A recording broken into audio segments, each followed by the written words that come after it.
A Assembleia Geral da ONU vai votar hoje a proposta de suspensão da Rússia do Conselho de Direitos Humanos da organização. Esse movimento chega após as imagens de Bucha, que chocaram líderes mundiais.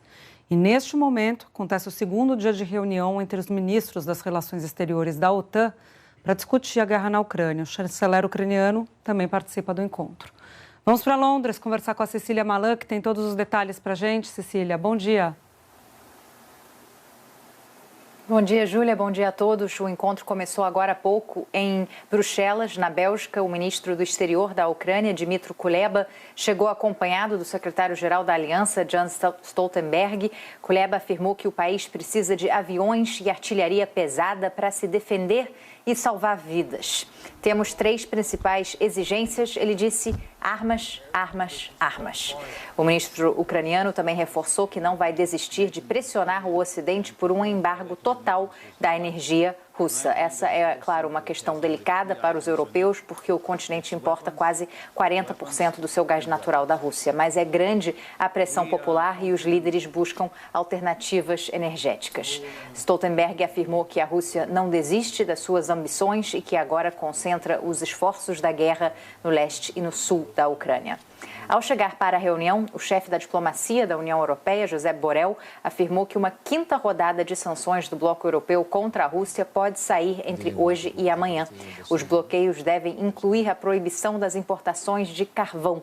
Mas o ministro do Exterior da Hungria disse hoje que o país não apoia propostas de sanções energéticas, o que pode atrapalhar o avanço aí dessas sanções. Ontem, o secretário de Estado americano, Antony Blinken, já tinha se encontrado com integrantes da aliança e também com países que não pertencem à OTAN, como Austrália e Japão, que já aplicaram pacotes de sanções contra a Rússia. Hoje, a ministra do Exterior australiana anunciou que mais 67 indivíduos vão entrar na lista de sanções, entre eles oligarcas e pessoas ligadas ao presidente Vladimir Putin.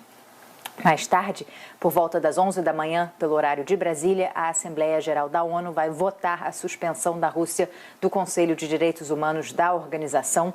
Para que a Rússia seja expulsa, são necessários 2/3 dos 193 votos. Essa expulsão foi debatida depois da descoberta de centenas de corpos de civis ucranianos em Bucha e em vilarejos próximos a Kiev. A embaixadora dos Estados Unidos na ONU afirmou que a Rússia cometeu crimes de guerra e que a participação do país no Conselho é uma farsa. O Conselho de Direitos Humanos tem sede em Genebra. Os países integrantes, Júlia, são eleitos pela Assembleia Geral da ONU para mandatos de 3 anos. Cecília, você tem informações também sobre a saída de civis da Ucrânia? O governo pretende abrir 10 corredores humanitários hoje. Júlia, a vice-primeira-ministra, disse que os moradores que quiserem deixar Mariupol terão que usar os próprios veículos. Ontem, a operação foi mais bem sucedida. Uma equipe da Cruz Vermelha Internacional conseguiu liderar um comboio de ônibus e carros particulares de Mariupol para Zaporíjia. Mais de 1.000 pessoas deixaram a cidade, que está em ruínas após os ataques constantes da Rússia. Para vocês terem uma ideia, o prefeito já tinha dito que mais de 90% da cidade foi destruída ou danificada. Agora, ele diz que 40% está condenada, não tem como ser recuperada.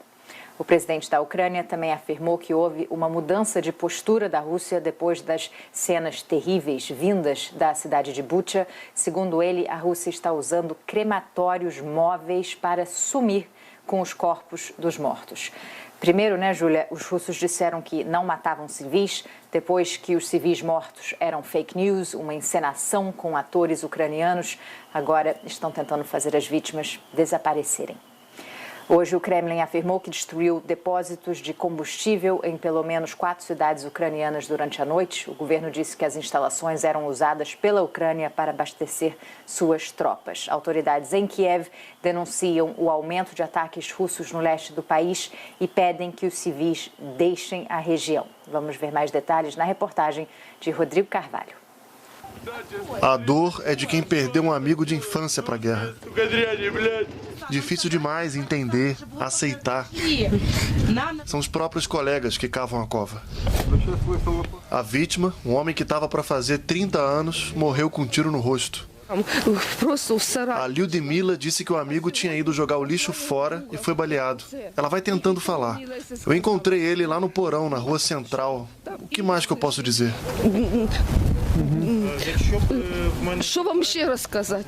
As imagens da cidade ucraniana de Bucha, de corpos espalhados pelo chão, de enterros em valas comuns, continuam provocando reações mundo afora.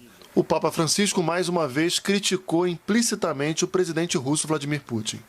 A lógica dominante, infelizmente, é a das estratégias dos estados mais poderosos, de afirmar seus próprios interesses, ampliando áreas de influência econômica, ou ideológica, ou militar.